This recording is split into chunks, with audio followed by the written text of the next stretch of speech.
अगर आपके दिमाग में भी चिंता का कचरा भर चुका है और आपको ज्यादा नींद आती है तो इसका एक ही कारण है, आपकी बुरी आदतें। और इन्हीं बुरी आदतों को कैसे छोड़ा जाए और वह कौन कौन सी बुरी आदतें आपको बर्बाद करती है, वह हम आज के इस वीडियो में कहानियों के माध्यम से जानेंगे।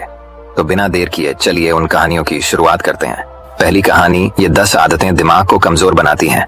गांव में रहने वाला एक नौजवान लड़का अपने मन के अनियंत्रित विचारों से बहुत परेशान था। न चाहते हुए भी हर समय उसके मन में कोई न कोई विचार चलते ही रहते हैं।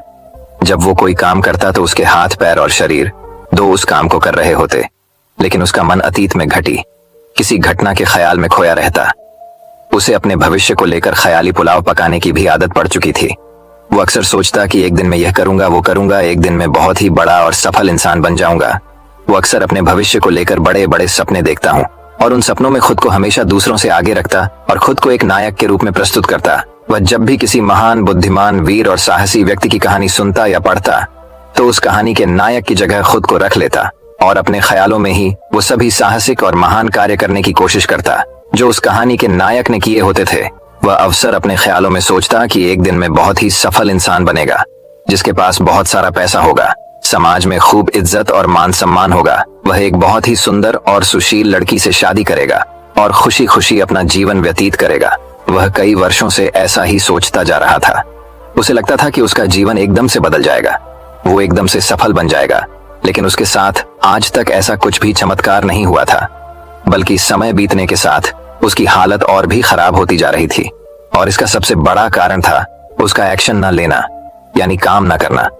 उसके सपने तो बड़े बड़े थे और वो अपने ख्यालों में भविष्य के लिए बड़ी बड़ी योजनाएं भी बना लेता था, लेकिन उसने आज तक उन सपनों को हकीकत में बदलने के लिए कभी कोई ठोस कदम नहीं उठाया था, कभी भी खुद को कड़ी मेहनत करने के लिए प्रेरित नहीं किया था। जिसका परिणाम ये हुआ कि अब वह 25 साल से भी ऊपर का हो चुका था, लेकिन आज तक अपने किसी भी सपने को हकीकत में बदलते हुए नहीं देखा था। इसीलिए अब उस व्यक्ति को भी यह बात समझ आने लगी थी कि वह अपने मन के बनाए हुए ख्यालों के जाल में फंस चुका है, जिससे वह केवल अपने ख्यालों में ही अपने सपनों की चीजों के बारे में सोचकर खुश होता रहता है और कभी भी वास्तविक दुनिया में उन सपनों को पूरा करने के लिए कोई प्रयास नहीं करता। उसे पता तो था कि उसका दिमाग फालतू के विचारों से भरा हुआ है और वो वास्तविकता में नहीं जी रहा है, लेकिन बहुत प्रयास करने के बाद भी वह अपनी इस आदत को छोड़ नहीं पा रहा था। उसे अपने ख्यालों की दुनिया में जीने में मजा भी आ रहा था, लेकिन जब वह अपने ख्यालों से बाहर आकर अपनी वास्तविक स्थिति को देखता और उसके बारे में सोचता तो वह बहुत दुखी हो जाता। अब धीरे धीरे उसकी यह आदत उसके तनाव और उदासी का कारण बन चुकी थी। अब वो अपने दोस्तों और घर वालों से ज्यादा बात भी नहीं करता था, दिन भर गुमसुम और उदास था, रहने लगा था। एक दिन ऐसे ही उदास मन के साथ वह एक पेड़ के नीचे बैठा हुआ था।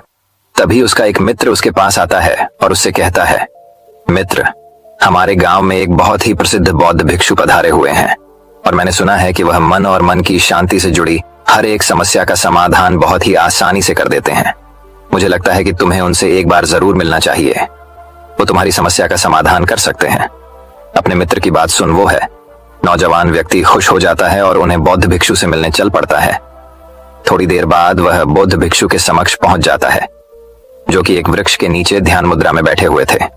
वह बौद्ध भिक्षुओं को प्रणाम कर उनके सामने बैठ जाता है और अपनी सारी समस्याएं बताना शुरू कर देता है।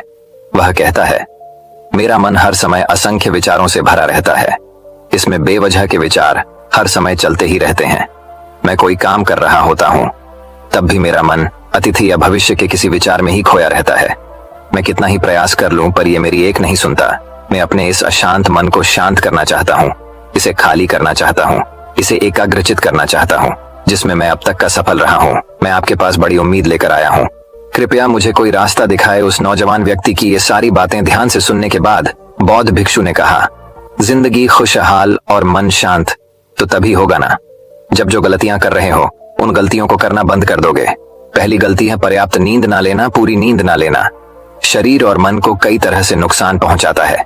अगर पूरी नींद ना ली जाए तो याददाश्त का कमजोर होना, तनाव, चिड़चिड़ापन, हर समय थका हुआ महसूस करना और चेहरे की चमक खोने जैसी समस्याओं का सामना करना पड़ता है।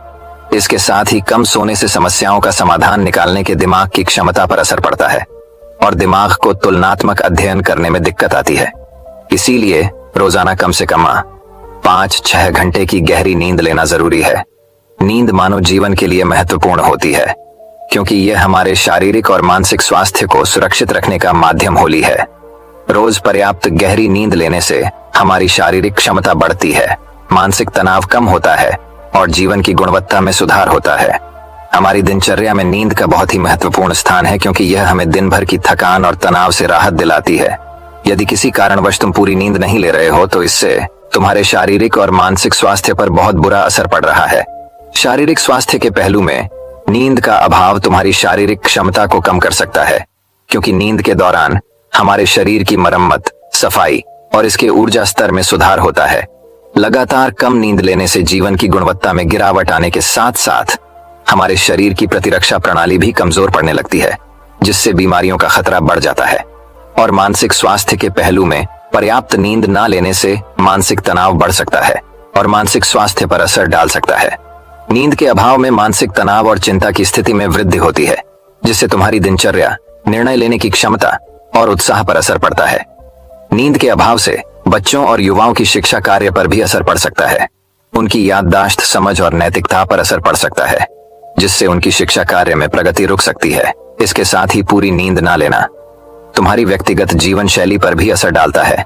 नींद की कमी से तुम्हारे ध्यान, समर्पण और रिश्तों में भी समस्याएं आ सकती हैं। संक्षेप में कहें तो हमारी शारीरिक और मानसिक स्वास्थ्य को बनाए रखने में नींद सबसे महत्वपूर्ण भूमिका निभाती है। अच्छी और गहरी नींद लेकर हम अपने जीवन की गुणवत्ता को सुधार सकते हैं और एक स्वस्थ व खुशहाल जीवन जी सकते हैं। दूसरी गलती, खाने की मात्रा और उसकी गुणवत्ता पर ध्यान न देना और कभी भी कुछ भी और कितना भी खा लेना। कुछ लोगों को ज्यादा मसालेदार, चटपटा और मीठा खाने की आदत होती है। उन्हें ज्यादा मैदे, चीनी और तेल से बने सामानों को खाने की आदत पड़ चुकी होती है। ऐसे लोगों को लगता है कि अगर जिंदगी में खाने को सीमित कर दिया तो फिर जीवन में बचा ही गया, जिंदगी के मजे ही क्या, जैसे कि इंसान सिर्फ खाने के लिए ही इस दुनिया में जन्म लेता है। कुछ लोगों को हर समय खाते रहने की आदत पड़ चुकी होती है। भूख नहीं होती तब भी खाए जा रहे होते हैं। जबरदस्ती कुछ भी उल्टा सीचा पेट में डालते रहते हैं, जैसे पेट नहीं कोई कूड़ादान हो। जरूरत से अधिक या कुछ भी खाते रहने से सिर्फ शरीर का वजन ही प्रभावित नहीं होता, बल्कि दिमाग की शक्ति पर भी इसका बुरा असर पड़ता है। मैदा, तेल, चीनी और ज्यादा नमक से बने पदार्थों का सेवन करने से शरीर का वजन बढ़ने के साथ साथ कई सारी बीमारियां जन्म लेने लगती हैं, और जिसका नकारात्मक प्रभाव हमारी भावनाओं और विचारों पर भी पड़ता है, क्योंकि एक बीमार शरीर व्यक्ति के मन को भी बीमार बना देता है, जिससे व्यक्ति मानसिक रूप से भी बीमार पड़ने लगता है और तनाव व चिंता का शिकार हो जाता है। इसीलिए व्यक्ति को भोजन की उचित मात्रा और उसकी गुणवत्ता पर विशेष ध्यान देना चाहिए। तीसरी गलती, जरूरत से ज्यादा भाग दौड़ भरी जिंदगी और ये सोच के रुकना मना है। कुछ लोगों को लगता है कि जिंदगी सिर्फ ऐसे ही चलती है। गलत, भाग दौड़ भरी जिंदगी कितनी भी हो, लेकिन रुको, अगर भागते ही रहोगे तो ऐसे हाँफ के गिरोगे कि उठने लायक ही नहीं रहोगे। तो जिंदगी की भाग दौड़ के बीच थोड़ा सा समय खुद के लिए भी निकालो। खुद को भी समय दो। ढूंढने का प्रयास करो कि कौन सी चीज तुम्हें खुशी देती है, कौन सा काम करने में तुम्हें आनंद आता है। खुद से सवाल करो और खुद को चांदनी का प्रयास करो, और देखना, जब तुम अंदर से शांत और तरोताजा होकर किसी काम को करोगे तो बहुत ही कम समय में तुम्हें उसी काम में बहुत अच्छे परिणाम मिलने शुरू हो जाएंगे। लेकिन अगर हर समय भागते रहोगे, भागती रहोगी, थके मांद रहोगे, तो तुम देखोगे कि हर काम में बहुत ज्यादा समय लग रहा है, बहुत ज्यादा ऊर्जा लग रही है, लेकिन फिर भी अंदर से खुशी नहीं मिल रही। तो इतना भागना दौड़ना कोई जरूरी नहीं होता। ये तो बस इंसान के अंदर बचपन से ही एक प्रतियोगिता की भावना जगा दी जाती है, उसके आसपास के माहौल और उसके माता पिता के द्वारा। क्योंकि इतना भागना कोई जरूरी नहीं होता, शांति से भी जिंदगी को जिया जा सकता है और शांत हुआ, स्थिर रहते हुए, आराम से प्रयास करके भी बड़ी बड़ी सफलताएं हासिल की जा सकती है। चौथी गलती, अपनी किसी एक ऐसी बुरी आदत को पहचानना हो और उसे अपनी जिंदगी से पूरी तरह से हटाना, जो तुम्हारी सफलता के रास्ते की सबसे बड़ी बाधा है। हर इंसान की कोई ना कोई एक ऐसी बुरी आदत होती ही है जो उसे सबसे ज्यादा नुकसान पहुंचाती है, उसे आगे नहीं बढ़ने देती या फिर उसे पीछे खींचती है। क्योंकि जब कोई इंसान आगे नहीं बढ़ रहा होता है तो समय के साथ साथ वो पीछे ही जा रहा होता है। अब ये आदत कुछ भी हो सकती है, जैसे काम को टालने की आदत, ज्यादा सोचने की आदत, चिंता करने या बहस करने की आदत। कोई भी एक ऐसी आदत जो तुम्हें लगता है कि तुम्हें सबसे ज्यादा नुकसान पहुंचा रही है, उसे पहचानो और आज से ही उसे किसी अच्छी आदत से बदलने का प्रयास शुरू कर दो। हालांकि आदतों को बदलना इतना आसान नहीं होता, लेकिन हर चीज को बदलना संभव है अगर तुम्हारे अंदर वो मजबूत संकल्प और लचीलापन है। और अगर तुम लगातार प्रयास करोगे तो तुम्हारी नई आदत बन जाएगी और पुरानी आदत अपने आप ही छोड़ जाएगी। 5वीं गलती, जरूरत से ज्यादा बड़े बड़े वादे करना। वादा जरूर करना चाहिए और अपने वादे का पक्का भी होना चाहिए। और वादा करने के बाद जो लोग उसे पूरा करते हैं उनके समाज में एक अलग इज्जत होती है, लोग उन्हें ज्यादा पसंद करते हैं। लेकिन हमें कभी भी ऐसे वादे नहीं करना चाहिए जिससे हम पूरा ही ना कर सके या जिसे पूरा करने में हमें संदेह हो। साथ ही हमें ना कहना भी आना चाहिए। ये जरूरी नहीं कि हम दूसरों के हर काम को हाँ कहकर उनकी नजरों में हर समय अच्छा बनने का प्रयास करें। हमें मना करना भी आना चाहिए। जितना तुम कर सकते हो सिर्फ उतने का ही वादा करो, क्योंकि अगर तुम अपनी क्षमताओं से बाहर जाकर किसी को जबान दे दोगे तो फिर तुम खुद के ऊपर बहुत दबाव महसूस करोगे, तनाव से भर जाओगे और साथ ही सामने वाले की बेवजह की उम्मीदें भी तुमसे जुड़ जाएंगे। और जब तुमने पूरा नहीं कर पाओगे तो या तो तुम अपने आप पर बहुत ज्यादा दबाव डालोगे उन्हें पूरा करने का, या फिर दूसरों की नजरों में बुरा बन जाओगे, जो फिर बाद में तुम्हारे अंदर और भी तनाव पैदा करेगा। तो जितना कर सकते हो, जितना आसान है तुम्हारे लिए उतना करो, फिर देखो कितना सुकून आता है जिंदगी में। 6ठी गलती, अंदर ही अंदर खुद की बुराई करना और खुद को कमजोर व दूसरों से कम समझना। अगर तुम्हें खुद की बुराई करने की आदत है, हर समय अपने अंदर सिर्फ कमियां दिखती है, रोज अपने आप को कोसते हो, तो फिर तुम्हें बाहर के किसी दुश्मन की कोई जरूरत नहीं है, क्योंकि तुम अकेले ही अपने लिए काफी हो। अगर तुम्हें अपनी बुराई करने की आदत है तो इसे आज छोड़ दो, क्योंकि ऐसा करके तुमने अपनी जिंदगी को नर्क खुद ही बना रखा है। खुद को प्यार करो, दुलार करो, खुद को स्वीकार करो और खुद के बारे में सकारात्मक बोलो। अगर कुछ गलती भी हो गई है तो खुद से बोलो कि अच्छा हुआ मुझे इस गलती का एहसास अभी हो गया। मैं एक ऐसा इंसान हूं जो अपनी गलतियों से सीखता है और आगे बढ़ जाता है। तो कहने का मतलब ये है कि गलती में भी खुद को लगातार कोसने या खुद को अपनी नजरों में गिराने की बजाय गलतियों से सीख कर आगे बढ़ने वाला इंसान बनो, क्योंकि अंदर ही अंदर खुद की बुराई करना और खुद को कोसना इंसान को ऐसी जंजीरों में बांध देता है कि फिर वह उसे तोड़ नहीं पाता और वही पड़ा पड़ा मानसिक रूप से सड़ता रहता है। तो अगर यह तुम्हारे अंदर है खुद की बुराई करना, तो इसे जल्दी से जल्दी छोड़ो, तभी जिंदगी खूबसूरत बनेगी। 7वीं गलती, दिमाग को अतीत की बुरी यादों और नकारात्मक भावनाओं से भरकर रखना। अतीत में कुछ गलत घटना घट गई थी, उसकी बुरी यादों को इकट्ठा किए हुए है। सालों पहले किसी ने कुछ गलत बोल दिया था, उसकी बातों को आज भी मन में लेकर ढह रहे हैं। किसी काम में सफलता मिल गई थी, उसे लेकर आज भी दुख मना रहे हैं। जब कोई इंसान ली दिमाग में इतना सारा बोझ, इतनी सारी नकारात्मक भावनाएं लेकर चलेगा तो फिर वह खुश और शांत कैसे रह पाएगा। इसीलिए अपने मन, अपने दिमाग को साफ करो, शरीर से सीखो। शरीर रोज अपने आप को साफ करता है। सुबह उठते ही ये अपने अंदर की सारी गंदगी को मल मूत्र के द्वारा बाहर निकाल देता है। तो ऐसे ही दिमाग की गंदगी को भी हर दिन बाहर निकालो। रोज रात में सोने से पहले सारी की सारी जो अंदर उथल पुथल है, नाराजगी है, शिकायतें हैं, अपने आप से, दूसरों से सब साफ करो।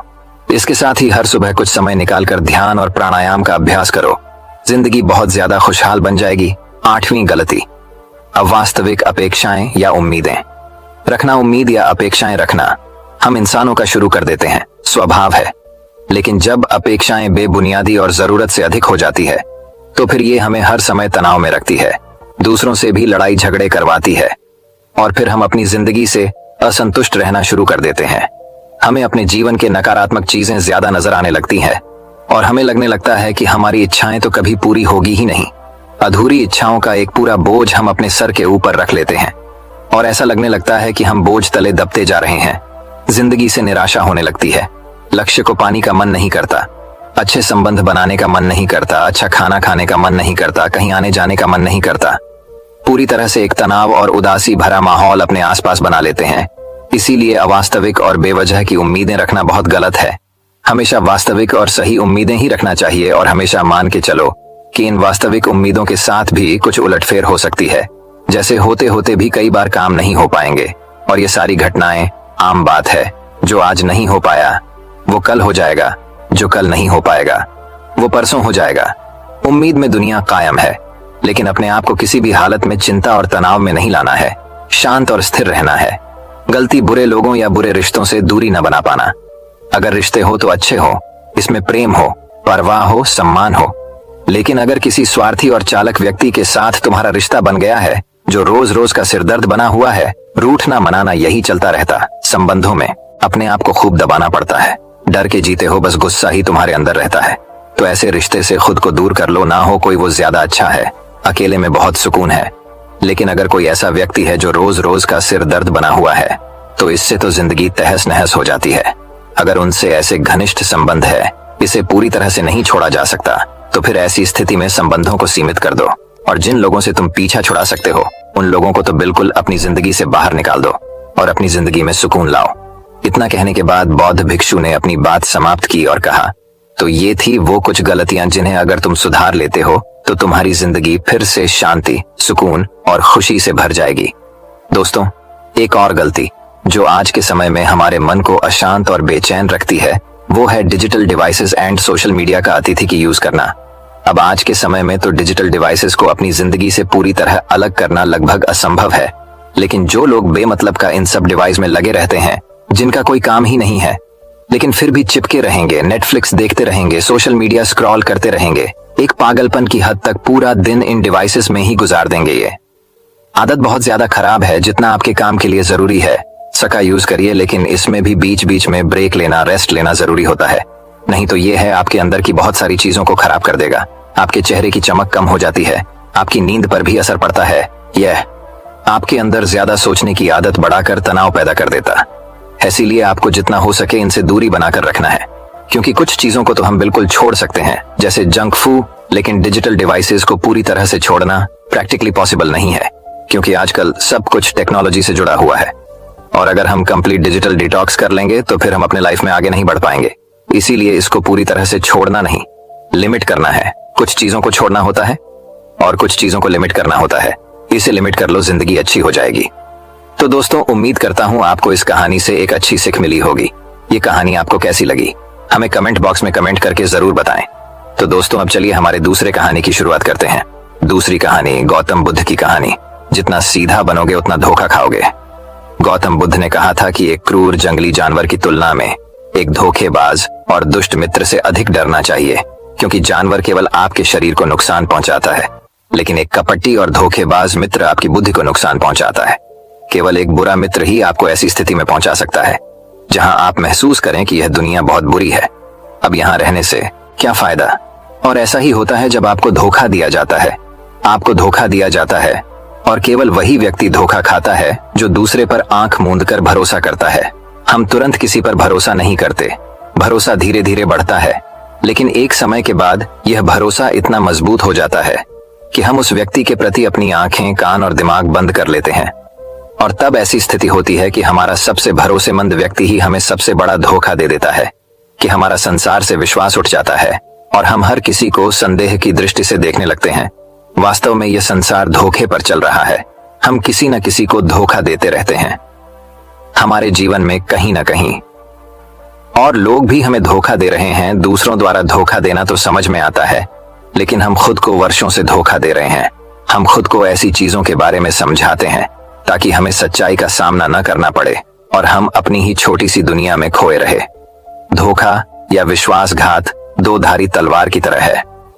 हमें लगता है कि हम दूसरे व्यक्ति को धोखा देकर उसे बेवकूफ बना रहे हैं, लेकिन यह धोखेबाज तलवार सामने वाले की भी उतनी ही गर्दन काटती है जितनी भविष्य में हमारी गर्दन काटती है। दोस्तों, आज की इस बौद्ध कहानी के माध्यम से जानेंगे कि हम धोखे और विश्वासघात से खुद को कैसे बचाएं, और वीडियो के अंत में हम 10 ऐसे संकेतों के बारे में जानेंगे जो एक धोखेबाज और झूठे व्यक्ति में पाए जाते हैं। एक युवक बहुत गुस्से में है, पहाड़ी से कूदकर आत्महत्या करने जा रहा था। जैसे ही वह पहाड़ी की चोटी पर पहुंचा तो चिल्लाया कि यह दुनिया इतनी बुरी क्यों है, यहाँ हर कोई इतना स्वार्थी क्यों है, अब मेरे जीने का कोई मतलब नहीं है। उसी पहाड़ी की चोटी पर एक बौद्ध भिक्षु अपने ध्यान में लीन था। उस युवक की तीव्र क्रोध भरी आवाज सुनकर वह व्यायाम से उठा। वह तुरंत समझ गया कि यह युवक यहाँ आत्महत्या करने आया है। वह आदमी पहाड़ी से कूदने ही वाला था कि बौद्ध भिक्षु ने उसका हाथ पकड़ लिया और उसे पीछे खींचते हुए कहा, क्या हुआ, क्या आगे का रास्ता खत्म हो गया? युवक ने कहा कि कौन सा रास्ता, यहाँ कोई रास्ता नहीं है, मैं यहाँ से कूदकर आत्महत्या करने जा रहा हूँ। बौद्ध भिक्षु ने कहा कि एक दिन सभी को मरना है, लेकिन तुम इतनी जल्दी में क्यों हो? युवक ने कहा, क्योंकि यह दुनिया रहने लायक नहीं है। यहाँ हर कोई स्वार्थी और धोखेबाज है। जिस पर मैंने भरोसा किया उसने मुझे धोखा दिया। मेरे अपने भाई ने मुझे धोखा दिया, मेरे दोस्तों ने मुझे धोखा दिया, लेकिन आज तो हद हो गई। मेरी पत्नी ने भी मुझे धोखा दिया। वह एक अमीर बिजनेसमैन के साथ भाग गई। इतना धोखा खाने के बाद अब मेरा इस दुनिया में रहने का कोई मतलब नहीं है।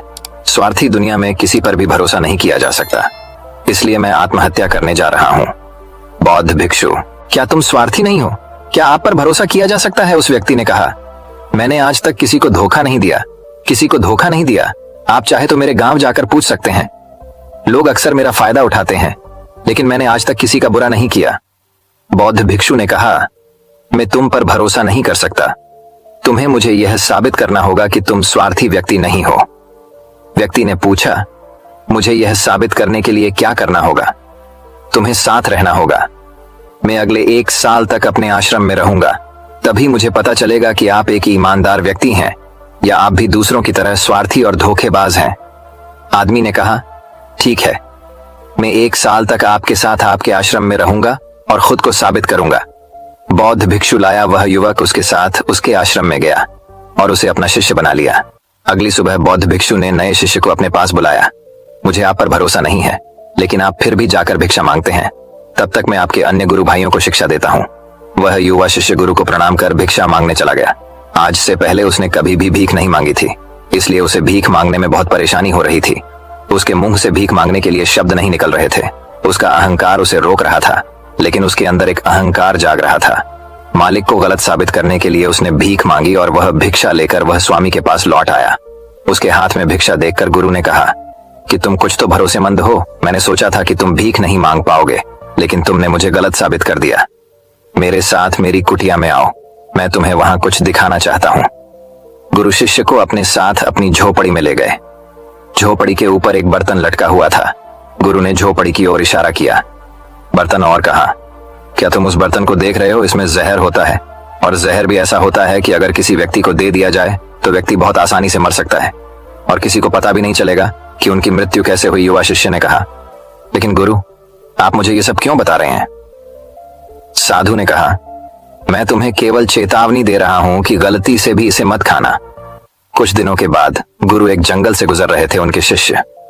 तभी कुछ जंगली लुटेरों ने अचानक उन पर हमला कर दिया। सभी शिष्य अपनी जान बचाने के लिए इधर उधर भागने लगे, लेकिन वृद्धावस्था के कारण मास्टर दौड़ने में सक्षम नहीं थे। यह उस युवा शिष्य को अनुभव हुआ और उसने वीरता का परिचय देते हुए अपने गुरु को डाकू से बचाया और आश्रम ले आया। आश्रम पहुंचकर गुरु ने सबके सामने शिष्य की बहुत प्रशंसा की और कहा कि मेरा नया शिष्य तुम सबसे बेहतर है, जिसने अपनी जान जोखिम में डालकर मेरी जान बचाई और मुझे यहाँ सुरक्षित पहुंचाया। आज तक मुझे उस पर विश्वास है। उस दिन के बाद से हर सुबह जब भी गुरु उस शिष्य से मिलते हैं तो उनसे एक बात कहना कि मुझे तुम पर पूरा विश्वास है। धीरे धीरे गुरु का उस पर विश्वास हो गया। शिष्य बढ़ता गया और बात इतनी बढ़ गई कि गुरु ने एक दिन शिष्य को अपने पास बुलाया और कहा कि मेरा कोई बेटा नहीं है, लेकिन तुम मेरे बेटे की तरह हो। मैं अब बूढ़ा हो गया हूँ, इसलिए मैं चाहता हूँ कि मेरी मृत्यु के बाद तुम इस आश्रम की बागडोर संभाली आपके हाथों में। शिष्य ने कहा कि गुरु, यदि आपकी यही इच्छा है तो आपकी खुशी की जिम्मेदारी मैं भी उठाऊंगा। इतना कहकर शिष्य चला गया। कुछ दिनों के बाद गुरु बीमार पड़ गए तो उन्होंने आश्रम के सभी शिष्यों को बुलाया और यह घोषणा कर दी कि मेरे बाद यह युवा शिष्य इस आश्रम को चलाएगा। धीरे धीरे दिन बीतते गए और उस युवा शिष्य के मन की बेचैनी बढ़ती गई। आश्रम पर जल्द से जल्द कब्जा करने की चाहत बढ़ने लगी। वह हर सुबह गुरु के पास दर्शन के लिए जाता था। यदि उसके स्वास्थ्य पर कोई प्रभाव पड़ता, लेकिन मास्टर जी का स्वास्थ्य दिन ब दिन बेहतर होता जा रहा था। अब उसके सब्र का बांध टूटने लगा। उसकी रातों की नींद हराम हो गई। वह हमेशा यही सोचता रहता था कि मालिक को रास्ते से कैसे हटाऊं, और किसी को पता भी नहीं चलता।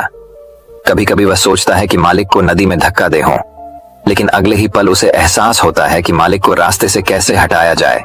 एक अच्छा तैराक वह तैर कर बाहर निकल आएगा। कभी कभी वह सोचता है कि मैं टीचर का गला घोंट कर मार डालूंगा। सबको पता है कि मैं मास्टर का विश्वास पात्र हूँ, इसलिए मुझ पर किसी को शक नहीं होता। लेकिन फिर वह सोचता है कि अगर थोड़ी सी भी गलती हुई तो बात बिगड़ सकती है। मुझे कोई ऐसा रास्ता खोजना होगा जिससे मालिक की भी मृत्यु हो जाए और सभी को लगे कि यह स्वाभाविक मृत्यु है और भगवान को यही मंजूर था। एक दिन वह युवा शिष्य गुरु के पास उनकी कुटिया में बैठा था। तभी उसकी नजर ऊपर लटके बर्तन पर पड़ी। उसे याद आया कि मालिक ने कहा था कि इसमें जहर है, और जहर भी ऐसा कि किसी को पता नहीं चलता। उसने सोचा यही सही रहेगा, मैं ये जहर गुरु को दे दूं और किसी को पता भी नहीं चलेगा कि उनकी मौत कैसे हुई, और फिर पूरे आश्रम पर मेरा कब्जा हो जाएगा। अगले दिन उसने चुपके से चोरी कर ली। मालिक की झोपड़ी से निकला जहर और उसे गुरु के भोजन में मिला दिया। गुरु ने रात्रि का भोजन किया और सोने चले गए। लेकिन जब सुबह हुई तो पूरा आश्रम जाग रहा था, लेकिन गुरु नहीं उठे। शिष्यों ने गुरु की कुटिया में जाकर देखा तो पता चला कि गुरु की मृत्यु हो गई है। जब उस युवा शिष्य को इस बात का पता चला तो वह अंदर ही अंदर बहुत खुश हुआ और आश्रम पर कब्जा करने का काम शुरू कर दिया। उसी आश्रम में गुरु का एक पुराना शिष्य भी था। वह पूरी घटना को चुपचाप देख रहा था। वह अपनी कुटिया में गया। वह वहां से एक दवा लाया और उस दवा को मास्टर को दिया। थोड़ी ही देर में मास्टर की चेतना लौट आई और वह बिल्कुल ठीक होकर बैठ गया। यह सब देखकर उस युवा शिष्य के पैरों तले जमीन खिसक गई। वह बहुत घबरा गया। गुरु ने बाकी शिष्यों को अपने अपने काम पर भेज दिया और युवा शिष्य को अपने पास बुलाकर कहा कि क्या तुम अब भी विश्वास करने के योग्य हो? क्या तुम मुझे धोखा नहीं देते? क्या आप स्वार्थी नहीं हैं? शिष्य गुरु के चरणों में गिर पड़ा और बोला, मुझे नहीं पता कि मुझसे यह अपराध कैसे हो गया। मैंने आज से पहले किसी को धोखा नहीं दिया। लोग मुझे धोखा दे रहे हैं, लेकिन पता नहीं क्यों और कैसे मैंने आज तुम्हें धोखा दिया। मालिक ने कहा कि तुम मुझे धोखा नहीं दे सकते, क्योंकि मैंने कभी तुम पर भरोसा नहीं किया। मैंने कभी किसी पर भरोसा नहीं किया। मैं केवल अपनी आंखों से जो देखता हूं उस पर भरोसा करता हूं, और मैं तुम्हारे अंदर लालच देख सकता हूं। और मैंने जानबूझकर तुम्हें यह लालच दिया था, क्योंकि इंसान किसी को धोखा देने के सिर्फ 3 ही कारण होते हैं। पहला स्वार्थ, दूसरा लालच और तीसरा ईर्ष्या। युवा भिक्षुओं ने गुरु से पूछा, लेकिन गुरु, मैं अपने आप को स्वार्थ, लालच और ईर्ष्या से कैसे मुक्त रख सकता हूं? गुरु ने कहा, खुद को पढ़ो, खुद को जानो, अपने अंदर उतरने की कोशिश करो। इंसान में बहुत संभावनाएं हैं। वह कर सकता है, अपने लिए कुछ भी बनाओ। वह कुछ भी हो सकता है। और जब आप में बदलाव आए तो अपने अंदर झांकें और जानने की कोशिश करें कि आप क्यों बदल रहे हैं। तुम्हें कौन बदल रहा है? क्या यह बदलाव अच्छा है या बुरा? आत्मनिरीक्षण का प्रयास करें। गुरु की यह बात सुनकर शिष्य ने फिर से उनके पैर पकड़ लिए और बोला, गुरु जी, मैं आपका शिष्य बनना चाहता हूँ और जानना चाहता हूँ कि मैं कौन हूँ और मैं क्यों बदलूं। गुरु ने कहा कि हमारे आसपास ऐसे बहुत से लोग हैं और ऐसे बहुत से लोग हुए हैं जो इस बात का उदाहरण है कि उन्होंने कभी किसी को धोखा नहीं दिया। उनका स्वार्थ, लालच और ईर्ष्या कभी किसी को धोखा नहीं दिया। व्यक्ति तभी धोखा देता है जब उसे लगता है कि वह जो कर रहा है उसे कोई नहीं देख रहा है और भविष्य में यह बात किसी को पता नहीं चलेगी और वह जो कर रहा है वह सही है। पकड़े जाने के बाद वह अपने बचाव के लिए और भी तर्क देता है कि मैं कुछ नहीं कर सका, यही आखिरी रास्ता था, मेरे पास मजबूरी थी। लेकिन हर धोखे के पीछे का सच यही है जो इंसान जानबूझकर अपने फायदे के लिए करता है। गुरु ने शिष्य की आंखों में देखते हुए कहा, याद रखना, जब हम किसी को धोखा देते हैं हमने उसकी आंतरिक चेतना को चोट पहुंचाई और वह इतनी बुरी तरह आहत हो जाता है कि वह किसी पर भी भरोसा नहीं कर पाता। वह अंदर ही अंदर बहुत उदास और अकेला महसूस करने लगता है। इसीलिए अगर आप चाहते हैं कि कोई आपको धोखा न दे, इसलिए अपनी आंखें, कान और दिमाग खुले रखें। लोगों पर भरोसा करें, लेकिन बहुत ज्यादा भरोसा न करें कि वे आपका फायदा उठाना शुरू कर दें। हमेशा अपने सबसे महत्वपूर्ण कार्यों पर नियंत्रण रखें और अपने जीवन की बागडोर कभी भी दूसरों के हाथों में न सौंपें। और समय समय पर खुद को जांचते रहें। जिस धोखे से आप बचना चाहते हैं, क्या आप भी वैसा ही धोखा किसी और के साथ कर रहे हैं? और अगर फिर भी कोई आपको धोखा देता है तो निराश न हो, क्योंकि धोखा खाने के बाद हर धोखा इंसान को कुछ न कुछ सिखाता है। व्यक्ति पहले से अधिक सतर्क और सावधान हो जाता है। इसलिए केवल एक धोखे के कारण अपना जीवन बर्बाद न करें और इसे एक सबक के रूप में लें और आगे बढ़े। मास्टर ने कहा, ये एक धोखेबाज व्यक्ति के 10 लक्षण हैं। एक चालाक व्यक्ति के, जो आपको धोखा दे सकते हैं और आपके मन की शांति छीन सकते हैं। निराशा के गहरे सागर में डूबकर वह आपकी जिंदगी खत्म कर सकता है। पहली निशानी, जो व्यक्ति झूठा होगा, धोखेबाज होगा, वह आपसे सब कुछ छिपाएगा। आप उसके बारे में दूसरे लोगों से जान लेंगे और जब आप पूछेंगे तो वह कहेगा, जिसे वह उनके साथ काफी समय बिताने के बाद भी बताना भूल गए। आप उसके बारे में ज्यादा नहीं जानते होंगे कि वह आपके बारे में क्या सोचता है, उसकी जिंदगी में क्या चल रहा है। आप इस बारे में हमेशा भ्रमित रहेंगे क्योंकि वह आपसे सब कुछ छिपाएगा, क्योंकि वह एक सच्चा आदमी नहीं है। एक सच्चे आदमी को अपने बारे में बताने में कोई समस्या नहीं होती है। वह आपसे लगभग हर चीज साझा करता है, लेकिन एक धोखेबाज बहुत सावधानी से चलता है। इसलिए हमें इन पर ध्यान देना चाहिए। वह व्यक्ति जिसके साथ हम रिश्ते में हैं, जिसे हम अपनी जिंदगी सौंपने जा रहे हैं, जिसके साथ हम प्यार और विश्वास का सौदा करने जा रहे हैं, क्या वह अपनी पूरी जिंदगी एक खुली किताब की तरह हमारे साथ साझा करता है या नहीं, या वह हमसे बातें छुपाता है या नहीं। अगर वह छुपाता है तो वह व्यक्ति बहुत बड़ा धोखेबाज है। दूसरी निशानी, जो व्यक्ति धोखेबाज है या जो हमसे सच्चा प्यार नहीं करता, वह कभी भी हमसे सच्चा प्यार नहीं करता। हमारी परवाह करता है, चाहे हम उसकी कितनी भी परवाह कर लें, उसके लिए कुछ भी कर लें, लेकिन उसे स्थिति भर भी परवाह नहीं होगी। और ये एक बार नहीं बार बार दिखेगा, लेकिन हम इसे नजरअंदाज कर देते हैं। ये हमारी गलती है। हमारे जादू के कारण हम देख नहीं पाते। सच्चाई हमारी आंखों के सामने भी है। अगर हम थोड़ा और सचेत होकर देखने की कोशिश करें तो यह हमारी गलती है। तब हमें पता चलेगा कि उसे हमारी कोई परवाह नहीं है। तीसरा संकेत, जो व्यक्ति धोखेबाज है वह बहुत बड़ा झूठा भी है। उसके अपने शब्द खुद से मेल नहीं खाते। उसकी जुबान बदलती रहती है, वह अपनी बात नहीं रखता, लेकिन हम उसके झूठ में फंस जाते हैं, इसलिए हम उसे नहीं पहचानते। चौथी निशानी, धोखेबाज व्यक्ति हमारे सामने तो हमारी चापलूसी करेगा और हमारी तारीफ करेगा, लेकिन पीठ पीछे वह कभी हमारी तारीफ नहीं करेगा और हमारा सम्मान नहीं करेगा। चाहे हम उसके लिए मर भी जाएं, लेकिन वह कभी हमारी तारीफ नहीं करेगा। हम और कभी भी हमें उतना महत्व नहीं देंगे जितना हम अपने जीवन में देते हैं, क्योंकि यह एक दिन हमें धोखा देगा। इसलिए बेहतर होगा कि हम बहुत अधिक धोखा खाने से पहले सावधान हो जाएं। पांचवां संकेत, वे जो कहते हैं उस पर ध्यान न दें, बल्कि इस पर ध्यान दें कि वे आपके साथ क्या करते हैं। बात करना बहुत आसान है, लेकिन करना बहुत मुश्किल है, और ज्यादातर लोग इन्हीं बातों पर अटक जाते हैं। इसलिए चाहे वह आपसे कितनी भी बात कर लें, उससे कई वादे किए जा सकते हैं, लेकिन जब तक वह पूरा करके न दिखा दे, छठे संकेत पर भरोसा न करें। प्रेम संबंधों में अक्सर यह देखने को मिलता है कि कैसे एक धोखेबाज व्यक्ति अपने प्यार करने वाले को इस तरह अपने जाल में फंसा लेता है कि सामने वाला उसके लिए हमेशा उपलब्ध रहता है। वह कहीं नहीं जा रहा है, यह उसके लिए यहीं रहेगा। वो न आदर करते हैं न सम्मान करते हैं, और अगर सम्मान की भीख मांगी जाए तो अपमान ज्यादा करते हैं। अगर किसी रिश्ते में किसी से मिन्नत करनी पड़े, मुझे अपना समय देने के लिए मुझसे बात करो, तो इससे बुरा रिश्ता कोई नहीं हो सकता। जो आपसे सच्चा प्यार करेगा वह खुद चाहेगा कि वह अपना ज्यादातर समय आपके साथ बिताए, जिससे आप समय की भीख मांगते हैं। समझ लें कि उसमें आपके लिए कोई प्यार नहीं है। सातवीं निशानी, उसके पास हर चीज के लिए समय होगा, लेकिन आपके लिए उसके पास कभी समय नहीं होगा। वह अपने जीवन में आपके लिए कुछ भी नहीं छोड़ेगा, लेकिन आपको कभी भी छोड़ देगा। वह आपसे तभी बात करेगा जब वह चाहेगा, तब नहीं। जब आपको उनकी जरूरत हो, वे आपकी जगह किसी और को ले सकते हैं, लेकिन आपके लिए कुछ भी नहीं बदलेगा, न उनकी आदतें, न उनका स्वभाव, और न ही उनका आराम। आठवां संकेत, वे कभी भी आपके प्रति समर्पित और प्रतिबद्ध नहीं होंगे कि हम आपके साथ हैं। चाहे कुछ भी हो जाए, हम आपका समर्थन करेंगे, चाहे समय कोई भी हो। वे केवल अपनी शर्तों पर आपके साथ रहेंगे।